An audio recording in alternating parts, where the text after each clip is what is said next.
हमारे देश में इस समय कोरोना का संक्रमण और कोरोना के म्यूटेटेड वायरस का संक्रमण जहां विकराल रूप ले रहा है, वहीं एक नए वायरस के बढ़ते केसेस ने जीवन को और संकट में डाल दिया है। हालांकि यह वायरस ह्यूमंस यानी कि मनुष्यों में शुरुआती दौर में नहीं फैलता है, लेकिन इसको हल्के में लेना बहुत भारी पड़ सकता है। नमस्कार दोस्तों, हम बात कर रहे हैं H5N1 वायरस की यानी कि बर्ड फ्लू की। उत्तर प्रदेश, राजस्थान, केरल व हिमाचल प्रदेश जैसे बड़े प्रदेशों में जहां इसके फैलते खतरे की पुष्टि हो चुकी है। बर्ड फ्लू को लेकर हम सभी के मन में कई सवाल उठते हैं कि बर्ड फ्लू होता क्या है, कैसे फैलता है, इससे कैसे बचा जा सकता है, क्या यह भी कोरोना की तरह ही इतना ज्यादा संक्रामक है कि इस तेजी से फैल सकता है कि हमारा बचना बहुत मुश्किल हो जाए। आखिरी सवाल ये हमारे मन में उठता है कि इसके लक्षण क्या है, इससे बचा कैसे जाए, और क्या पोल्ट्री फूड्स, जो पोल्ट्री फार्म्स के फूड हम लोग खाते हैं, वो सेफ हैं या नहीं। दोस्तों, बर्ड फ्लू को एवियन फ्लू भी कहा जाता है, यानी ये एक तरह का इन्फ्लुएंजा है। इन्फ्लुएंजा का मतलब यह है आसानी से फैल सकता है। जैसे सर्दी या जुखाम वाले व्यक्ति के संपर्क में आने पर हमको भी सर्दी व जुखाम हो जाता है, उसी तरीके से बर्ड फ्लू भी हवा से या किसी कंटेमिनेटेड जगह को, कंटेमिनेटेड सरफेस यानी कि सतह को छूने से या किसी दूसरी जगह पर जाने से हमें फैल सकता है। हालांकि इसके फैलने की सबसे बड़ी वजह है पक्षी यानी कि बर्ड, इसीलिए इसका नाम पड़ा है बर्ड फ्लू। आमतौर पर यह वायरस एक पक्षी से दूसरे पक्षी में फैलता है, जो काफी खतरनाक और जानलेवा भी हो सकता है। जानलेवा इसलिए क्योंकि बर्ड फ्लू से होने वाली मृत्यु दर यानी कि डेथ रेट 60% तक है। इसके भी कोरोना की तरह कई स्ट्रेन होते हैं और जो सबसे खतरनाक है वो है H5N1।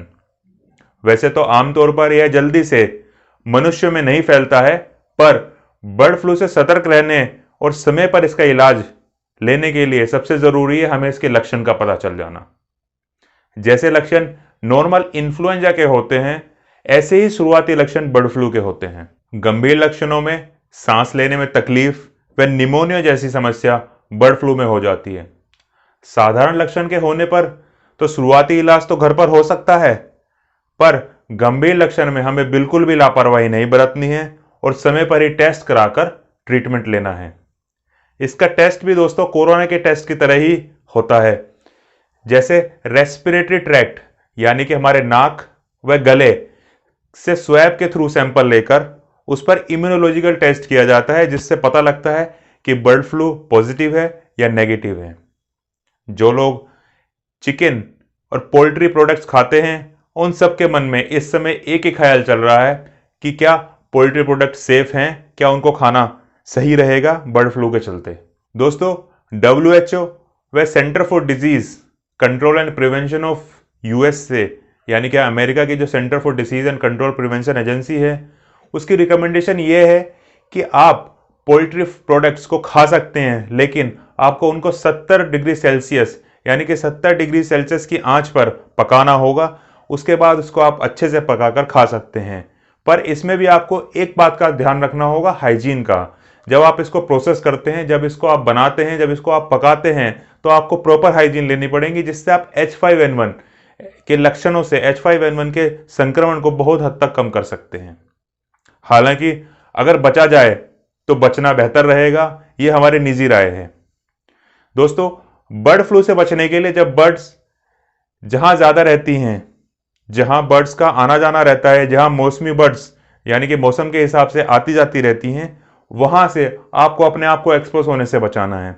और हाँ, एक विशेष बात कि अगर आपको कहीं रास्ते में या कहीं पर भी कोई मरा हुआ पक्षी मिलता है, तो उसे भूलकर भी और उस पर कोई दया दृष्टि करके उसको छूना नहीं है। सबके मन में एक ख्याल आता है कि आप बर्ड फ्लू के लिए वैक्सीन नहीं है, क्योंकि ये दौर वैक्सीन का दौर चला आ रहा है। बर्ड फ्लू के लिए कई वैक्सीन बनी हैं और कई वैक्सीन बन भी रही हैं, लेकिन अभी तक भी इनकी एफिकेसी का कोई पॉजिटिव रिजल्ट हम लोगों के सामने नहीं आया है। तो इसका सिर्फ एक ही तरीका है इससे बचने का, सिर्फ बचाव ही इससे बचाव है।